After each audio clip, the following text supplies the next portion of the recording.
们请敬拜赞美团来带我们一起诗歌敬拜。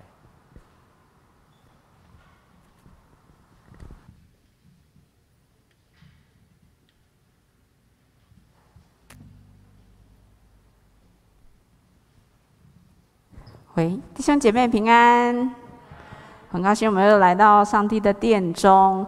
那我们要一起来敬拜神。那在敬拜之前，我们一起来做一个祷告。现在主耶稣，谢谢你爱我们，拣选我们，领我们在你的主日来到你的殿中。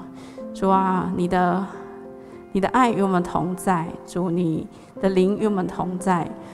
主啊，求你保守没有办法来到我们当中的弟兄姐妹，他们在线上、在家里、在任何地方，神你依旧用透过这样子的科技来将这份祝福来传递到每一个需要你的弟兄姐妹的里面。主，我们将这段敬拜的时间恭敬的仰望，求神你开我们的心，开我们的口，开我们的灵。当我们在赞美的时候，上帝你就要你的灵来浇灌我们，让我们能够再一次有勇气来面对我们所遭遇的困境，或是我们生命中的难处。上帝，求你来帮助我们，求你来对我们说话，因为主你看我们是你的朋友。我们将这段时间恭敬的仰望，这样祷告祈求，奉告耶稣基督的名，阿们。那弟兄姐妹，我们一起起身站立敬拜我们的上帝。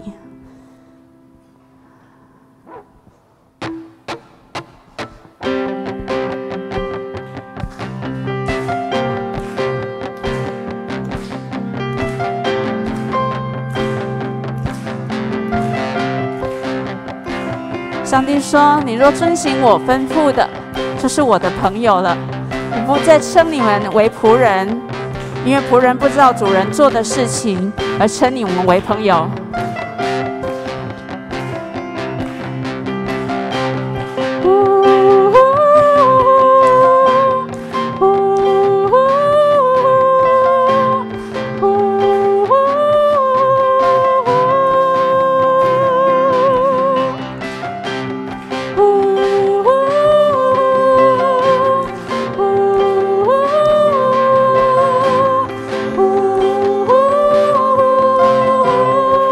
谁？我是谁？你竟会顾念着我？每当我呼唤，你侧耳听。难以相信你正在想着我，你如此爱我，何等奇妙！我是谁？我是谁？你竟会顾念着我？每当我呼唤，你侧耳听。难以相信你正在想着我，你如此爱我，何等奇妙！我是神的朋友，我是神的朋友，我是神的朋友，他的朋友。我是神的朋友，我是神的朋友，我是神的朋友，他的朋友。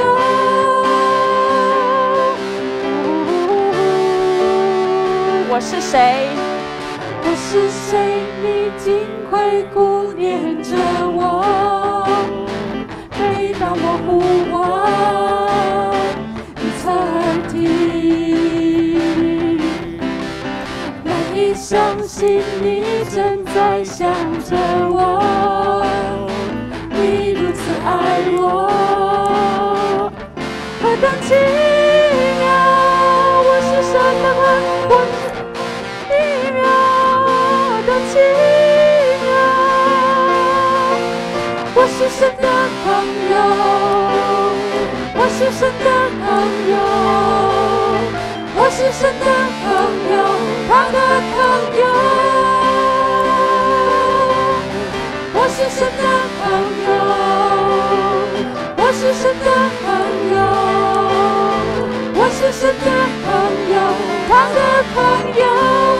神的朋友，我是神的朋友，我是神的朋友，我是神的朋友，他的朋友，我是神的朋友，我是神的朋友，我是神的朋友，我是神的朋友，他的朋友，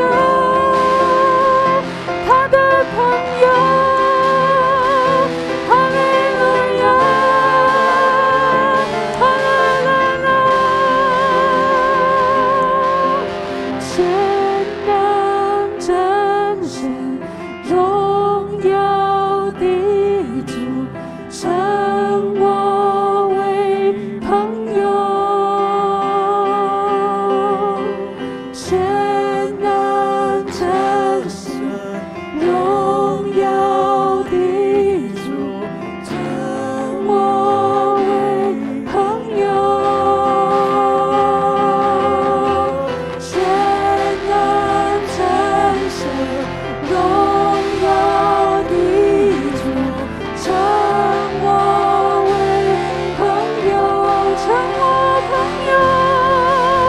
全能真神，荣耀的主，称我为朋友。全能真神，全能真神，荣耀的主，称我为朋友，称我为朋友。全能真神，荣耀的主，称我为朋友。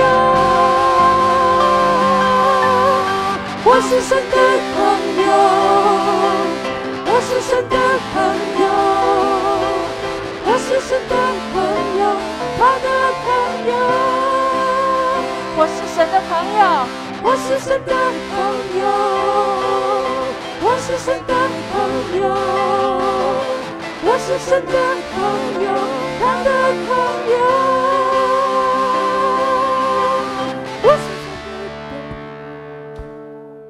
我是神的朋友，我是神的朋友，他的朋友。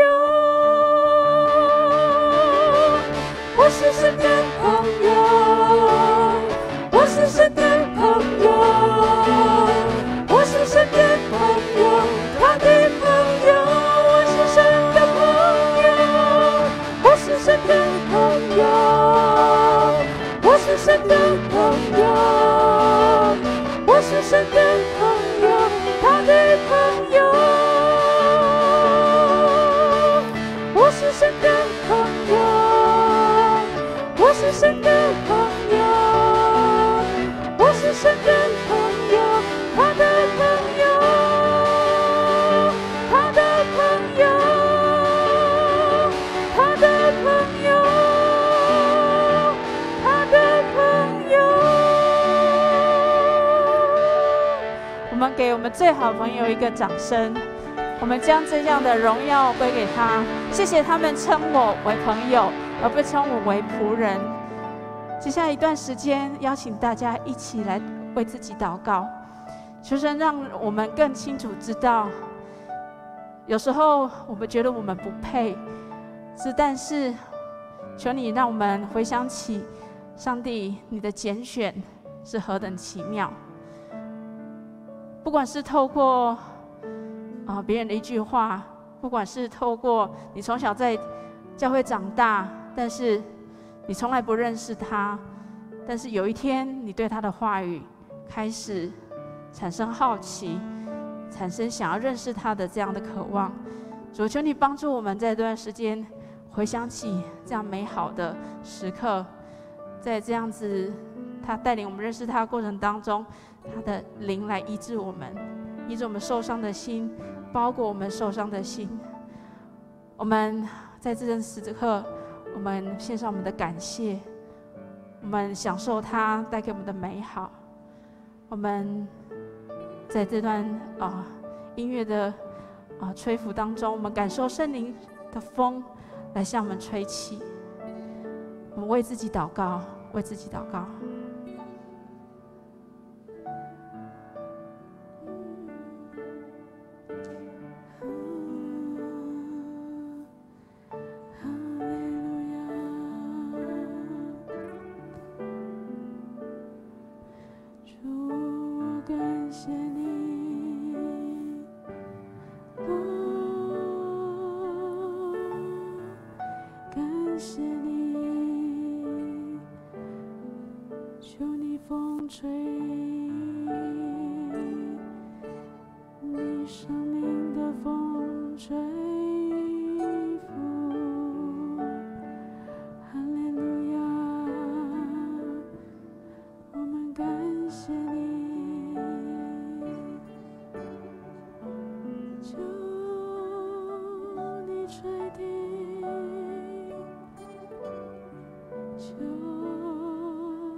主啊，谢谢你，你破除我们生命当中所有拦阻来到你面前的一切人事物。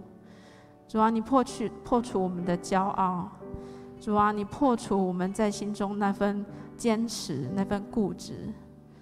主啊，就如同你给我们机会，主啊，我们也愿意给别人机会。主啊，求你垂听我们的祷告。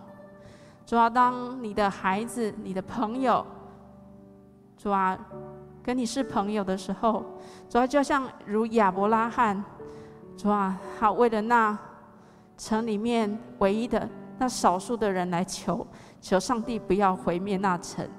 主啊，我们也要因着我们是你的朋友，当我们举起祷告的手的时候，主啊，你要因着我们的祷告，主啊，你要拯救我们祷告中的那个人事物。主啊，你要恢复他的健康。主啊，你要恢复他的心。主啊，你要让他好到完全。主啊，因为我们是你的朋友，主啊，我们祷告你必垂听。主啊，我们举起我们祷告的手，我们将我们所有一切祷告的时候，主啊，你要打开那个天上的窗户。主啊，你降下你的恩典。主啊，你让你的天使将那个讯息带回天上。主啊，没有任何的拦阻，没有任何可以挪去我们这份信的。主啊，是你加给我们力量，加给我们力量。谢谢耶稣，祷告奉耶稣的名。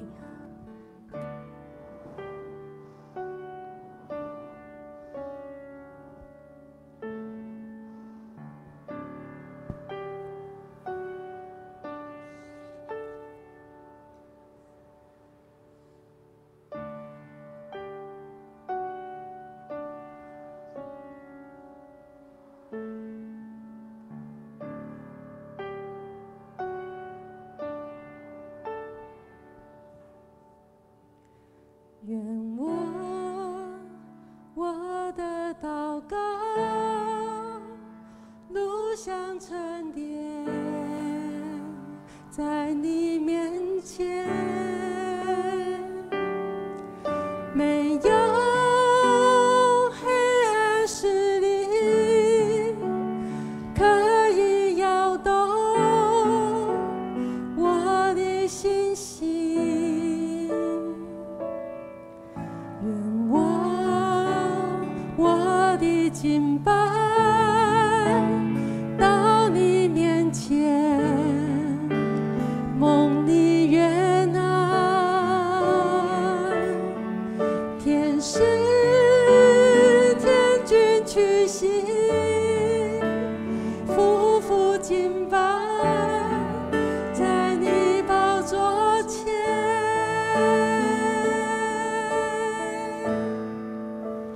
打开天窗，打开天窗，愿我的祷告打开天窗，愿你充满你的荣耀，你的同在在打开天窗，打开天窗，愿我的敬拜打开天窗，我们只要你的荣耀，你的同在在这里，在这里，在这里，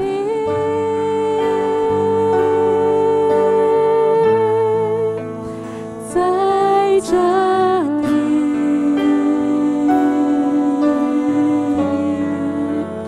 在这里，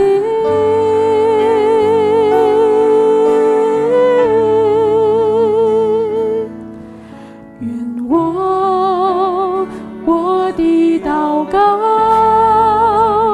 如像春莲，在你面前，没有任何势力可以摇动我的信心。愿我的敬拜到你面前，蒙你悦纳，天使天君屈膝，夫妇敬拜在你宝座前，在你宝座前，天窗，打开天窗，愿我的祷告打开天窗，愿你充满你的荣耀，你的同在在这里，打开天窗，打开天窗，愿我的敬拜打开天窗，我们只要你的荣耀，你的同在在这里，在这里，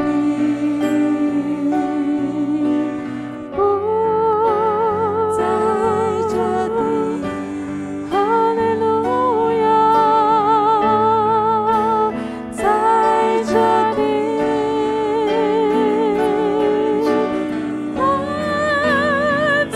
这里，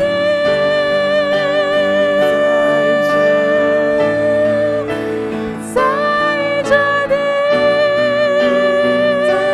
这里，哈利路亚，在这里，在这里。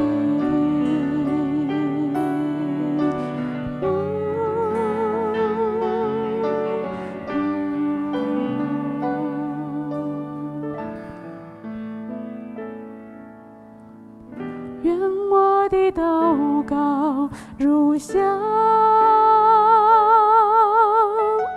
愿我的祷告如香，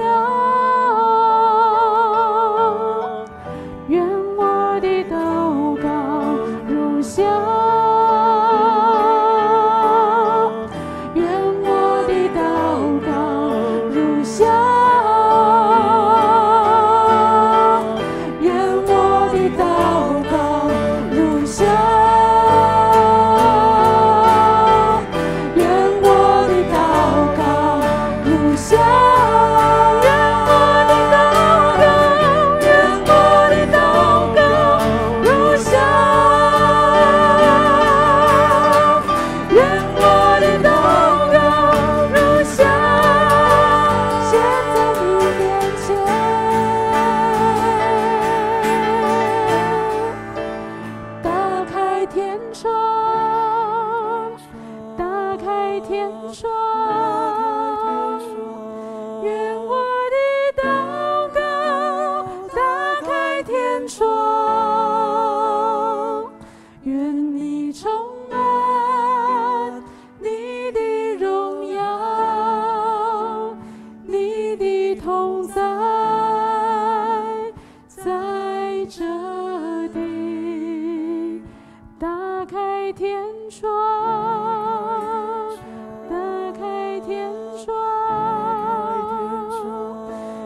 谢谢耶稣，求你悦纳我们的敬拜。我们将接下来的时间，礼拜的时间，恭敬仰望，求神你帮助我们从你的话语领受。这样祷告，奉耶稣的名，阿们。请坐。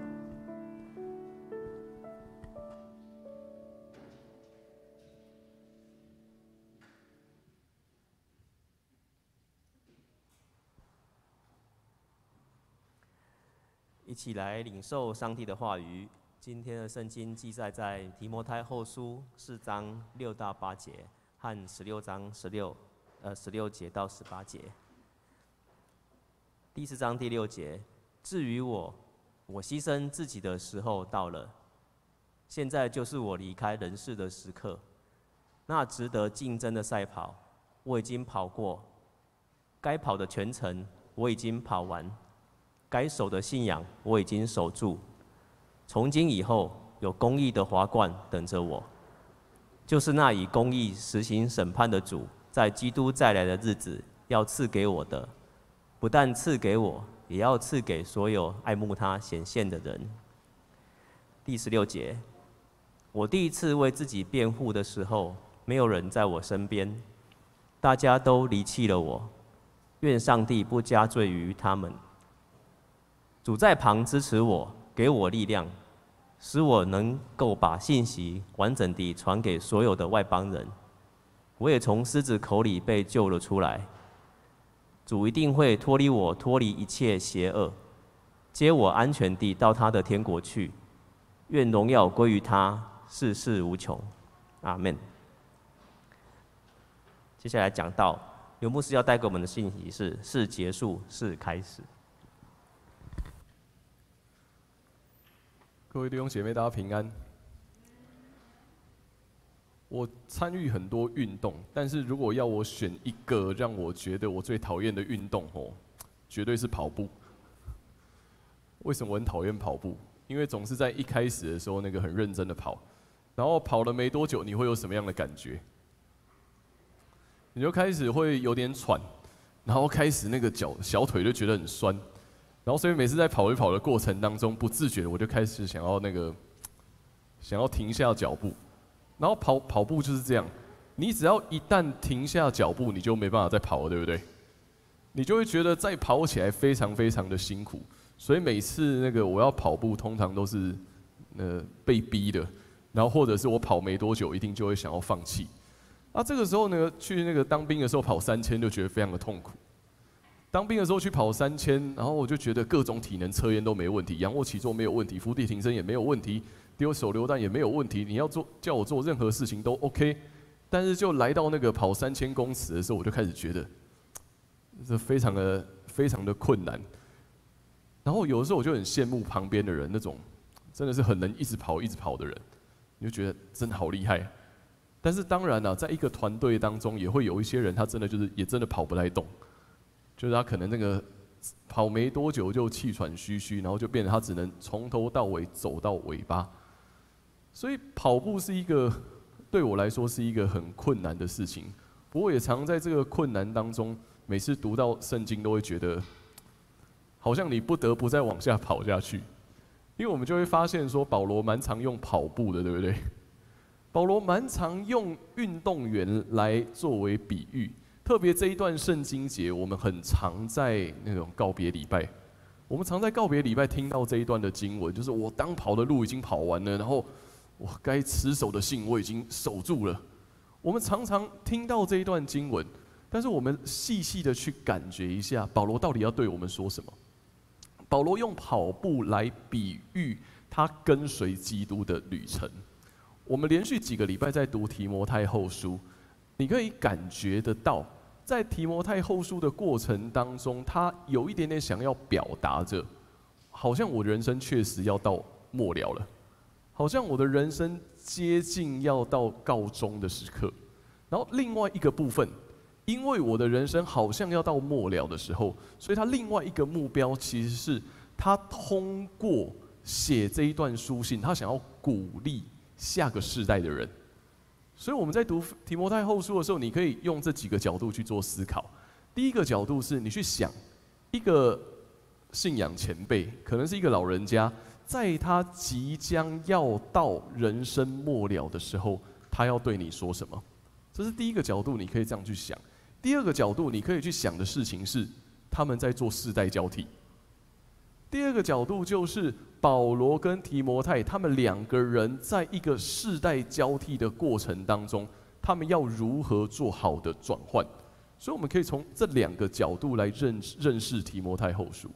而保罗在讲这一段话的时候，他确实开始预知到他的人生可能不会有太久的时间，所以他形容他就是一个不断在跑，他一直在跑的一个人。然后这个在跑的人，他同时间也在告诉提摩太一件事情。他说：“你有想过我为什么会没事参加这一趟马拉松吗？”他在邀请提摩太想着我为什么会跑这一趟马拉松。这个时候我们就要稍微拉一下经文吼。我们当中有的人对圣经没有很了解，所以我要邀请大家拉一下经文。我们在看使徒行传，我们必须要拉使徒行传去认识保罗，也就是他还没改名字之前叫做扫罗。拉一下使徒行传，如果你手中有圣经，你可以看一下使徒行传的前面。当扫罗在逼迫基督徒的时候，那是一个什么样的状态？其实扫罗在逼迫基督徒的时候，那是他认为一个他人生理应当要攀上去的巅峰。他是法利赛人当中的一员，他是整个宗教体制当中的一员，而基督那个时候对他来说就是一个来乱的，他是一个来煽动整个群体要反叛的人。所以对于当时的扫罗来说，他认为他人生当中最重要一件事情就是我要把这些人全部抓起来，我要把基督徒全部都抓起来，然后借由把他们全部抓起来，提升我自己的地位，我就可以爬到比别人还要高的位置上面去了。这是他认知他应该要做的事情。可是来到第9章，来到使徒行传的第9章，他的生命遇到了一件事情，对不对？来到使徒行传的第9章，他的生命当中遇到了一道大光。在通往大马士革的路上，有一道光照向他，让他的眼睛没有办法看见。就在那个当下，他在想的事情是：我过去所拥有的一切，我好不容易累积起来的一切财富也好，声望也好，难道全部就要在这个时间点就化为乌有吗？他在面对这件事情，而基督在那个光当中对他说话，说：“扫罗，扫罗，你为什么要逼迫我？”就在那一刻，扫罗的生命起了很大的变化。他从一个逼迫基督的人，转向成为了一个跟随基督的人。也就因着这样，他跑上了这条马拉松。也就因着如此，他跑上了一条朝圣的道路。他跑在一条要跟随基督的道路上面。你可以想象这一个人，当他开始跑的时候，他会遇到什么问题？他会遇到什么样的困难？有人要相信他吗？基督徒不会相信他，基督徒完全不会相信说他是一个你头壳坏掉，前一秒钟你才在逼迫，才要把我们都抓起来，下一秒钟你告诉我你现在是基督的人。他没有办法让人家理解，而对于原本跟他同一阵线的人，他是怎么样？原本跟他同一阵线的人，他彻底就是一个叛乱分子，所以他两边不受欢迎。当保罗在跟随基督的时候，其实他跑在一条两边都不受欢迎的道路上面，也就如此，他被鞭打，他被逼迫，他被攻击，他被关在监狱里面，他遭受各样的患难，直到现在我们读提摩太后书，我来到了人生的最末了。讲这一段我们很熟悉的话吧，4章第6节到第8节，这一段我们很熟悉，就是当跑的路我已经跑尽了，然后呢，该守的信仰我已经守住了。好像我们感觉到就是一种该要跑的我已经跑完了，该要守的我已经守完了，该要完成的一切我全部都结束了。好，通常到这个时候，一般人会怎么样？一般人就会觉得啊，太棒了，我应该可以躺平了。有没有这种感觉？有一种好像该跑的已经跑完了，然后该做的我都做了，所以我应该要躺平了，我应该可以安然见主面了吧？我应该要可以那个什么事都不要做了吧？可是你再继续读下去，你就觉得不对哦。你再继续读下去，读这一段，他说看起来刚刚那是结束，你跑完了。你竞争完了，你守住了，好像是结束，没有。他继续写下去，他没有结束。他写什么？从今以后有公义的华冠等着我，就是那以公义施行审判的主，在基督再来的日子要赐给我的，不但赐给我，也要赐给所有爱慕他显现的人。你有发现这很像什么吗？这很像你跑到最后看到终点线了，然后突然有人把那个终点线再往后拿。好像你觉得你应该要抵达终点站，然后觉得一切都没了，就突然之间有人把终点线移走，你只能继续跑下去。看起来是一个结束，但是事实上却迈向另外一个开始。而这个开始，在保罗自己的宣告当中，这是公义的华冠为我存留，我的生命要得着那公义的华冠，是荣光，所以是结束。却也是另外一个开始。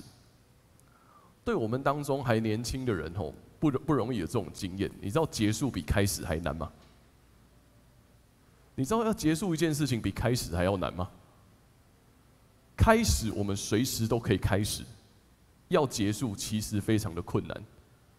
有一次我在台北跟一个牧师聊天，那个牧师他自己有事业。我说的事业就是他本来是做生意的，然后后来跑去当牧师，然后同时间还要管一下原本的生意。然后那天我在他办公室跟他聊天，他已经快要65岁，然后就开始跟我聊一件事情。他在聊着说，我每一年这些东西的营业额大概都还有好几千万，然后我现在遇到的困难是，我最近在跟我小孩讨论他要不要接。他在跟小孩讨论他要不要接，因为如果他要接，我就可以接给他，没有问题，就让他做。而且那个每一年这样子都还有几千万的营业额，所以还很稳定，他可以继续做下去。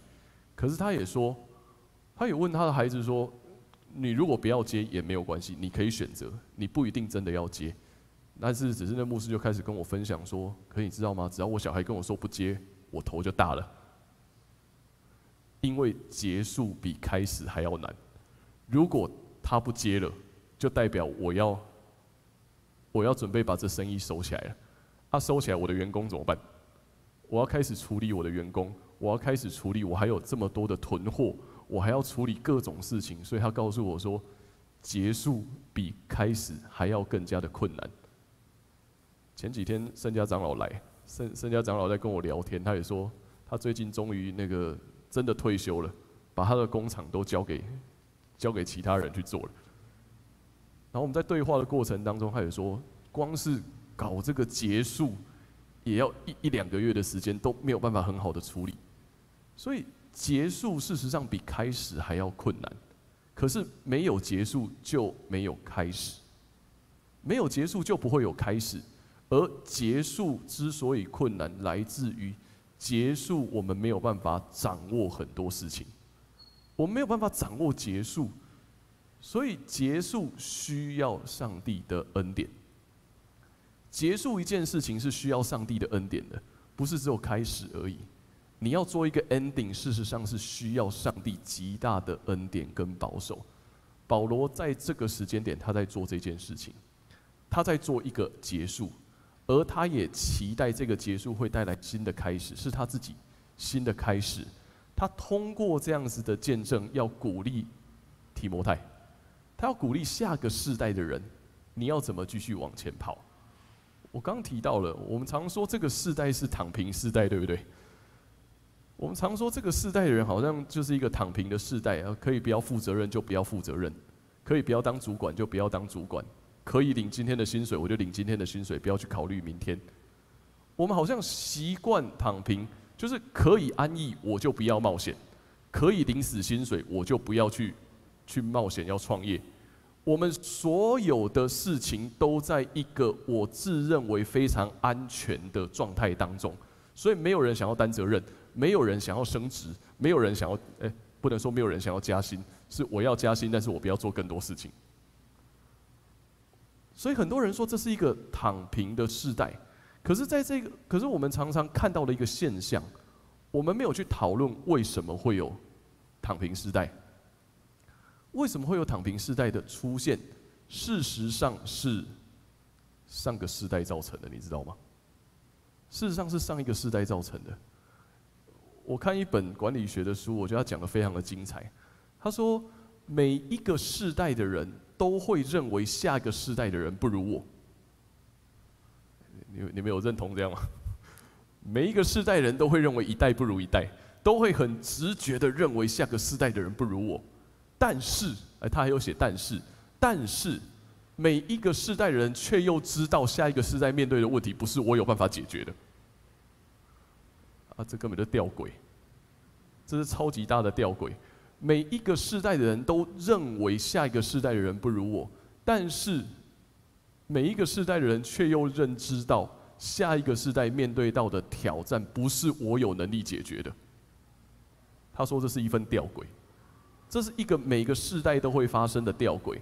然后我为什么说躺平这件事情是上一个世代造成的？这跟台湾历史的脉络有关系。我们大多数人的家长其实都是苦过来的。我们大多数人的家长经历了台湾很辛苦的阶段，所以从苦过来之后，陷入另外一个迷思，就是我不要我的小孩受苦。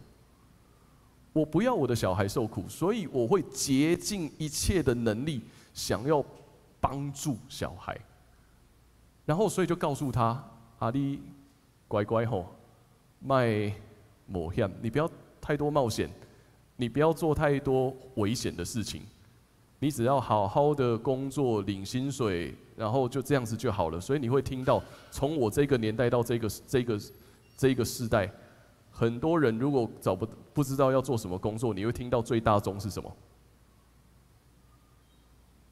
就考公务员啊，你就会听到不断的人告诉自己的小孩去考公务员，因为我们相信这稳定，我们相信考一个公务员你就会有薪水，你就会安全。你发现了吗？我们真正的问题是我们不断的希望下个世代在我认知安全的范围当中，然后结论就是上个世代想躺平，下个世代也躺平，没有人想要冒险，没有人想要再往前走，然后上个世代永远都觉得我是对的，所以你要照我的方法来执行。这就是躺平世代的出现，而在这个处境之下，我们就会越来越难找到适当的伙伴，因为没有人想要扛责任，没有人想要当主管，没有人想要做教会的长职，没有人想要做会长，没有人想要扛一切的重责大任，就大家陷入一个非常躺平的状态，非常 peace 的状态，然后教会就会逐渐的沉沦。逐渐的沉沦来自于我们不敢冒险，来自于我们根本不敢跟随基督，而我们却以为我们只要在教会里头，然后高举双手说我有敬拜主，这就是信仰。我们都在一个我以为安全的范围之内跟随上帝，从来没有人勇敢的去问，就在这一个困难当中，就在生命的困境当中，主如何对我说话？这是保罗所说的哦。保罗在面对的是什么？他面对的逼迫、患难、攻击、责骂是真实的。他面对各样很真实的逼迫与患难，而在那一个当下，他可以告诉后面的人说：当跑的路我跑尽，该守的道我已经守住了。这是个结束，也是新的开始，而且我清楚知道会有公义的华冠。你在读的过程，你就会发现，他完全没有告诉提摩太你要做什么。他从头到尾没有告诉提摩太说：我过去怎么做，所以你现在要怎么做。你有发现吗？在台湾最常出现这件事情，各行各业都一样。我们过去怎么样，所以现在也要这样子。所以你就会发现，过去躺平，所以现在也躺平。所有人都在躺平的状态，只想按着过去的逻辑做事，没有人认真去面对现在的实况。现在时代改变，而现在各种环境、各种的挑战，我们要如何去活出真正的见证？我们只傻傻的活在一个过去的想象里头。你可以相信台湾其实不安全吗？你没有感觉到台湾不安全吗？飞机飞过去，你就可以感觉到台湾不安全了吧？所以真正的吊诡是什么？我们自以为我们很安全，可以按照我们以为的逻辑活得很好我们没有办法预测下一秒钟会不会对岸就做了什么事情，我没办法预测，而且你相信，只要台湾跟中国一旦发生事情，全世界都会卷进来。我们没有办法走在一个你自以为安全的状态底下，而就在这样子的环境当中，我们也看到提摩太后书里头，保罗告诉提摩太，他遇到的是什么？你会听见许多荒唐的言论，以及满足人们私欲的演讲，对不对？还记得吗？我们在提摩太后书读到的这些东西，你会听到很多荒唐的言论，你会听到很多只是想要满足私欲的演讲。你要如何对抗他们？我们复习一下这4个礼拜听到的信息，你要如何去对抗？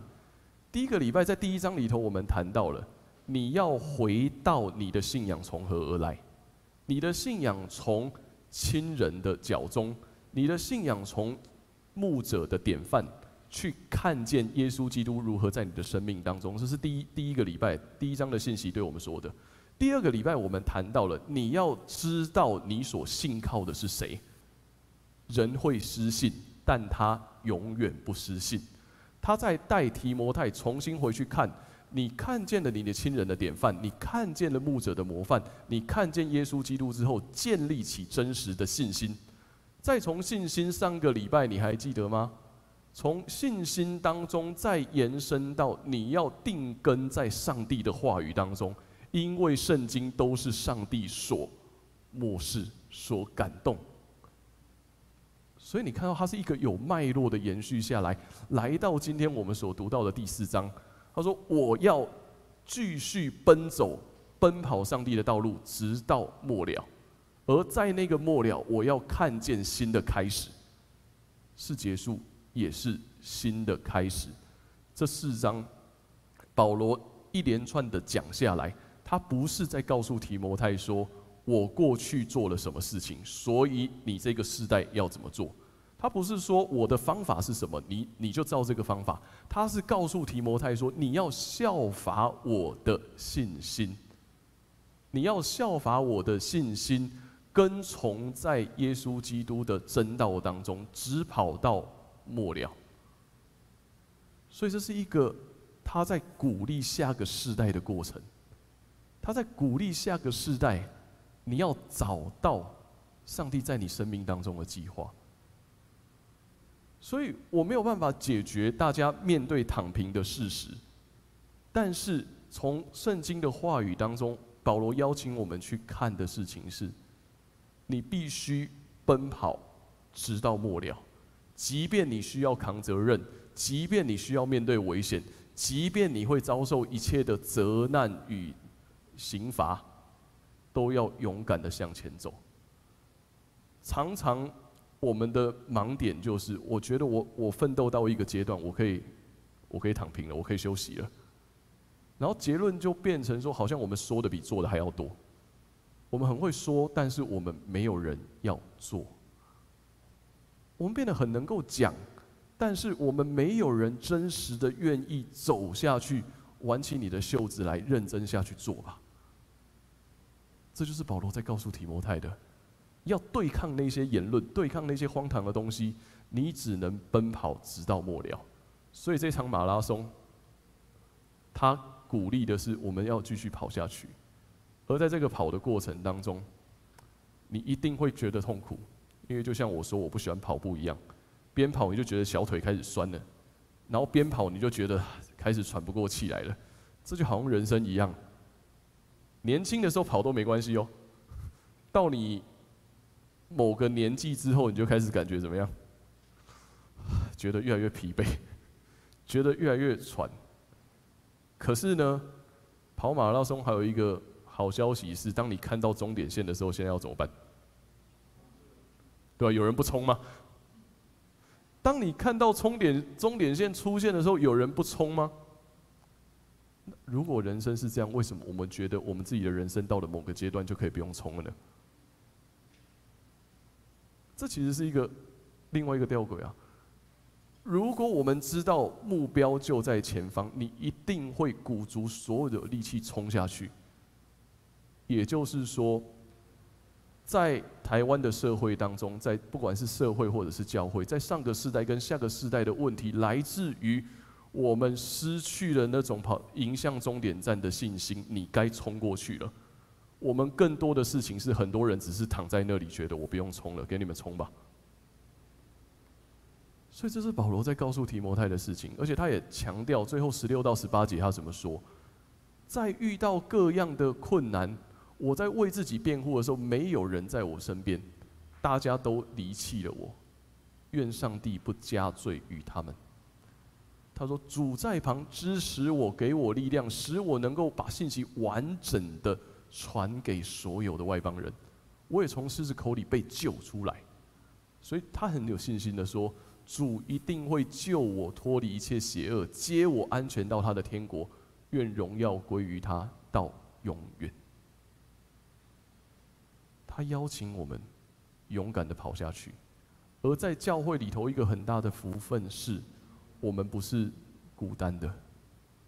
耶稣基督陪我们一起跑，耶稣基督陪着我们一起跑，我们有身旁的弟兄姐妹也陪着我们一起跑。你在跑的过程，整个世代都是躺平的状态，你要扛责任，一定会遭受逼迫，一定会遇到压力，一定会让你觉得可不可以不要。但是你想想这一段话，保罗在邀请你勇敢的跑下去吧。保罗通过这一段圣经的话语，在鼓励提摩太，你要勇敢的跑。而在跑的过程当中，会有什么？主在旁支持你，给你力量，使你能够把信息完整的传给所有的外邦人。这是我们从话语当中所领受的。最近这几个礼拜，我看到总会在台湾各地办那个青年宣教座谈会。因为我有个朋友被邀请去当分享的同工，他就找我私底下聊很多。他是一个学校的辅导老师，他在跟我分享在学校所看到实际的状态。我说你也知道，年轻人确实有很多困难，面对青年低薪，买不起房子，这大家都知道。然后面对着养育小孩的压力，这个世代的家长到年轻人，面对上个世代，真的已经差很多了。然后面对这种看起来前面没有盼望的过程当中，我们在聊，其实真的不容易。教会其实很焦虑，整体的长老教会在一种焦虑的过程。长老教会焦虑于没有青年，没有青年等于没有未来。等于再过没多久，我们可能大家都要关门。大家在一种生存的焦虑当中，可是，在一个生存的焦虑当中，真正重要的是什么？其实提摩太后书这4章给了我们完整的信息。这4章给了我们完整的信息。我们每一个人都要好好的去记得你的信仰从哪里来的，你的信仰怎么延续到今天的。你如何相信耶稣基督的？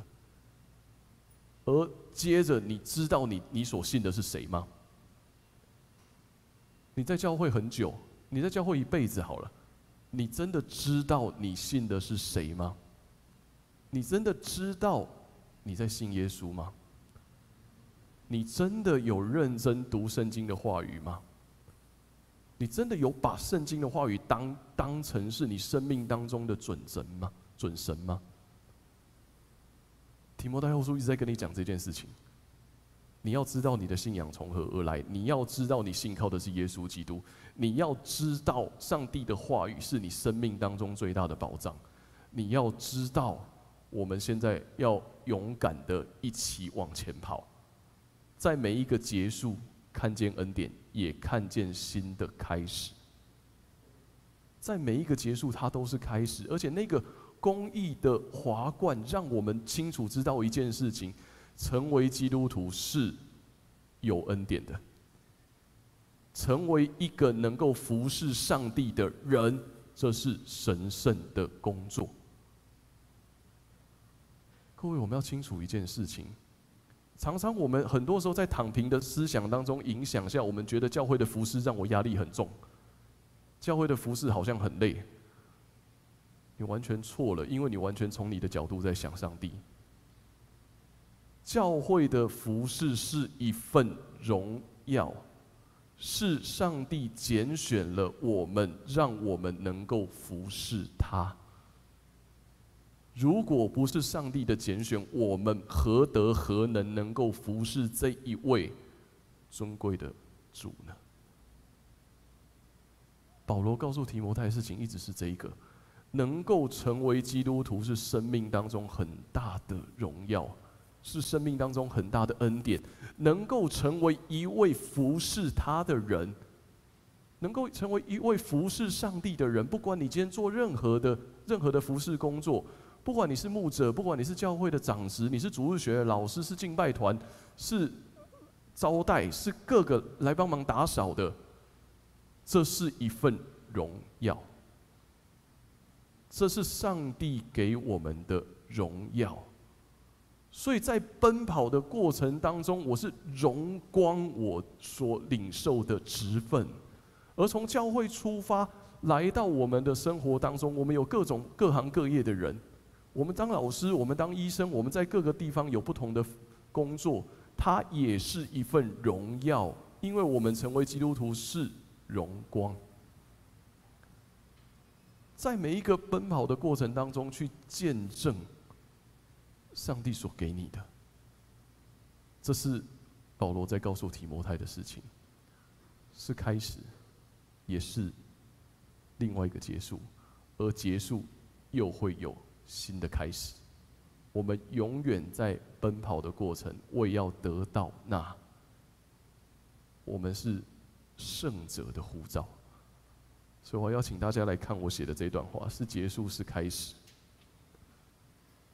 一个跑者跑在平坦无碍，跑在陡峭荆棘，跑啊跑，跑啊跑，跑向属于我的终点。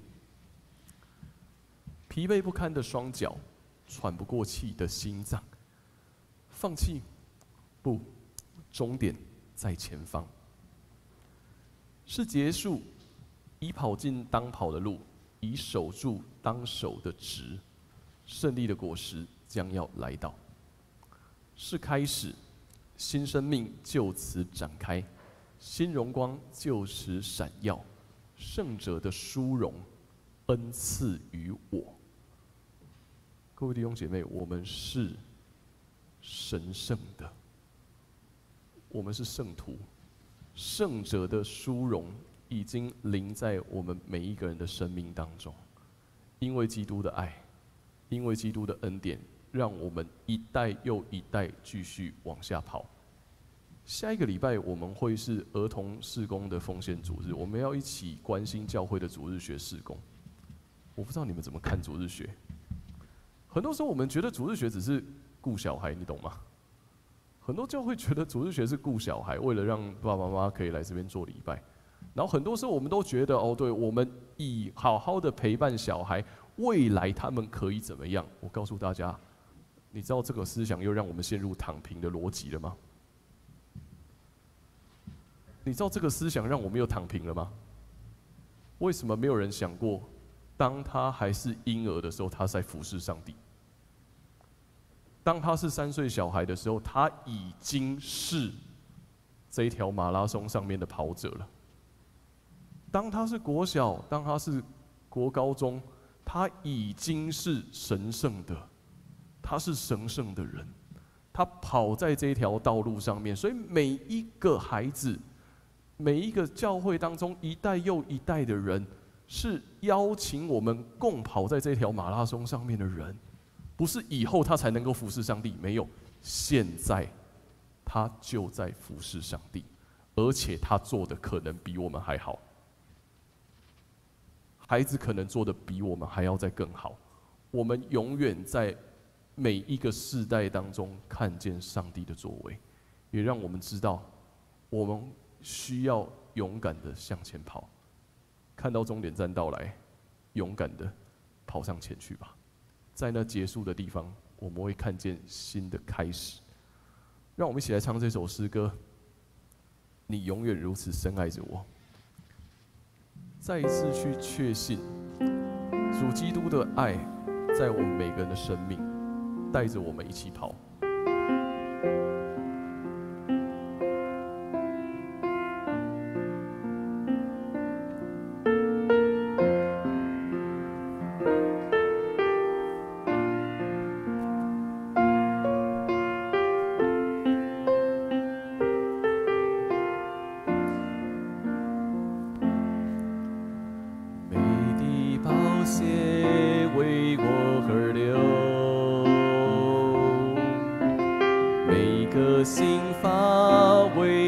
承受，恩典如海，四面环绕，失望羞愧时，你仍拥抱着我，美的宝血为我而流，每个心发为我承受，恩典如海，四面环绕，失望羞愧时，你仍拥抱着我，主耶稣，你永远如此深爱着我，十架上钉痕的手告诉我，永不放弃我，主耶稣，你永远如此深爱着我，无论是生命或死亡，痛苦患难逼迫，都不能叫我与你爱隔绝。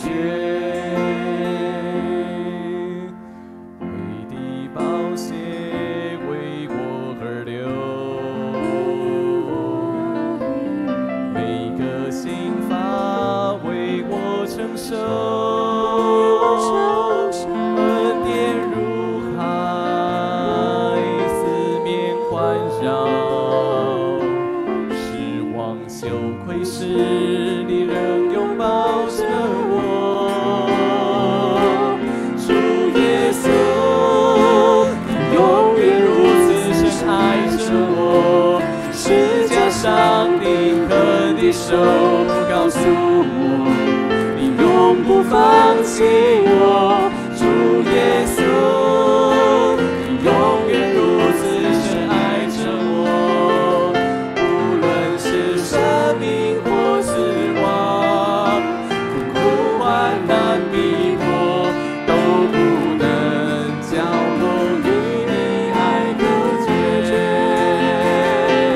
主耶稣，你永远如此深爱着我，十架上钉痕的手告诉我，你永不放弃我，主耶稣，你永远如此深爱着我，无论是生命或死亡，痛苦患难逼迫，都不能叫我与你爱隔绝。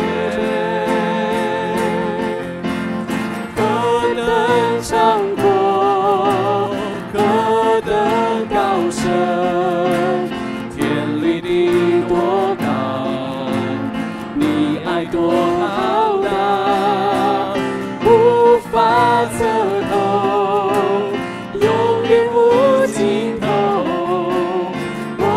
张开双手来领受，何等长阔，何等高深，天离地多高，你爱多浩大，无法测透，永远不尽头。我要张开双手来领受，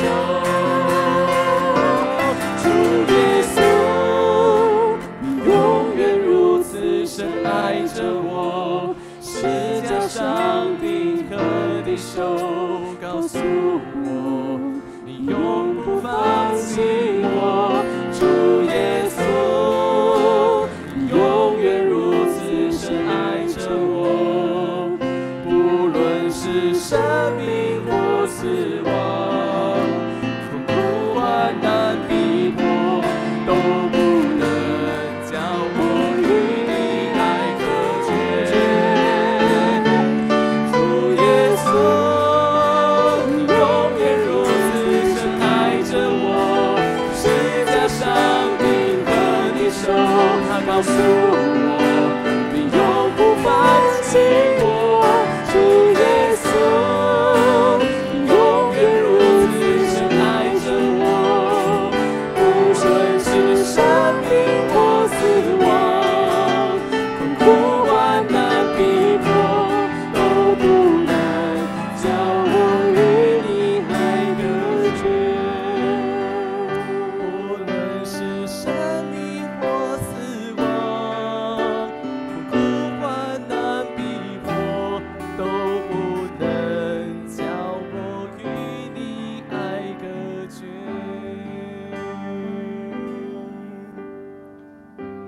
主耶稣，我们谢谢你，因为你的爱在我们每一个人的生命当中。你使用保罗，也使用提摩太，让他们在世代交替的过程当中，帮助我们如何去持守对你的信。所以让我们更加清楚知道，每个世代有每个世代所遭遇的难题。重要的事情是，你永远都陪伴我们，让我们在这一条向前跑的道路当中去看见主你的荣光。让我们深刻的知道，每一个结束不会是真正的结束，而每一个结束都是新的开始。在那个新的开始，我们看见了你的恩典。在每一个转弯的地方，我们也看见了上帝你如何拯救我们。主，让我们再一次坚信自己，成为一个基督徒是生命最大的福分，能够成为一个服侍你的人是神圣的使命。在这服侍的过程，我们会有荣光，我们能够与人分享你的爱。谢谢你，愿你成我们的力量，每一个礼拜加添我们，让我们去经验到你恩典的奥秘。同心祷告，奉耶稣的名，阿们。我们一起用奉献来回应上帝的恩典。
大家请坐。我们来看几项教会的事工，跟大家一起分享。我们圣经学堂的进度来到马可福音14章32到51节，快读完了吼。马可福音只有16章，所以我们已经快要完成马可福音了。请大家有空的话，可以在礼拜3的晚上一起来关注。好，那下一个礼拜5的晚上，谢宏文老师在伊丽莎白礼拜堂要举办台语诗歌分享会。谢宏文老师就是写那个。为一地土地，我信心基督。这个是谢宏文老师写的吼，所以他要举办那个台语诗歌分享会，所以有兴趣的弟兄姐妹可以邀请你的朋友一起来参与，在礼拜5晚上在伊丽莎白礼拜堂。好，那下一个礼拜我们会一起关心教会的儿童事工，所以我们一起预备心为这件事情来祷告，跟预备我们的奉献。好，我们在12月4号。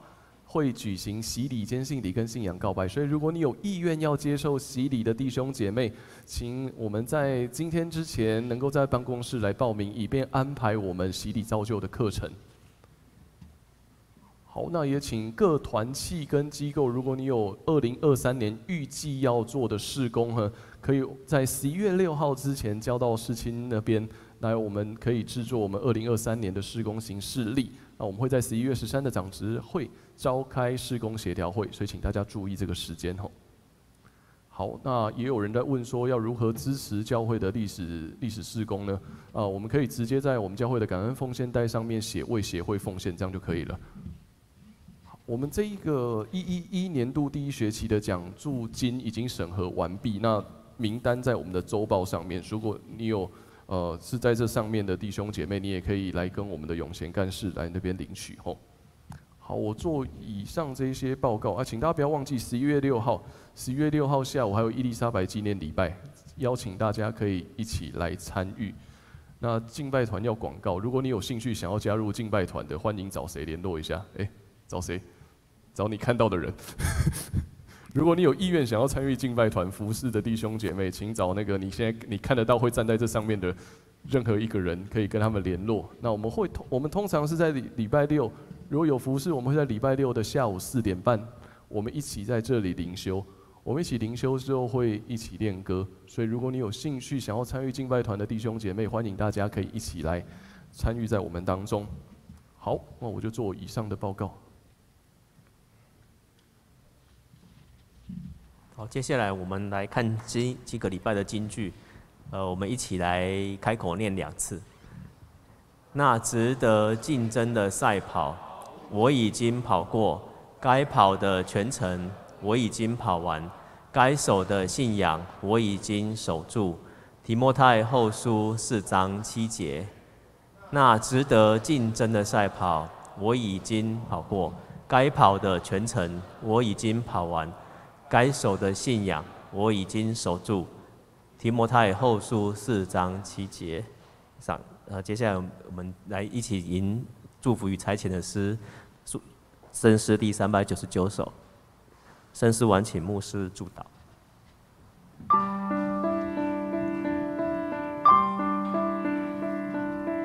愿上主大慈爱抚慰你心灵，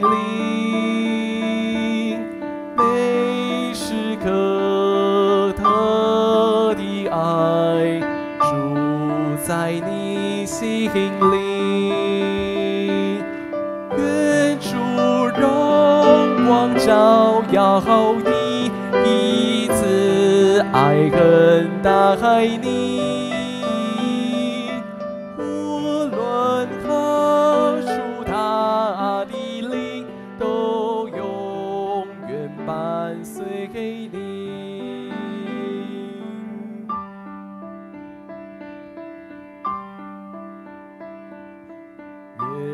上主大慈爱抚慰你心灵，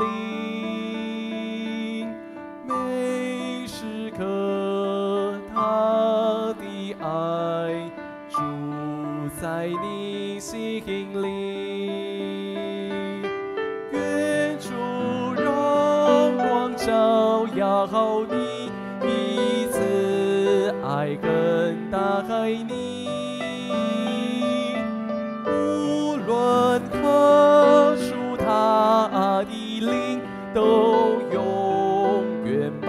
跟随你。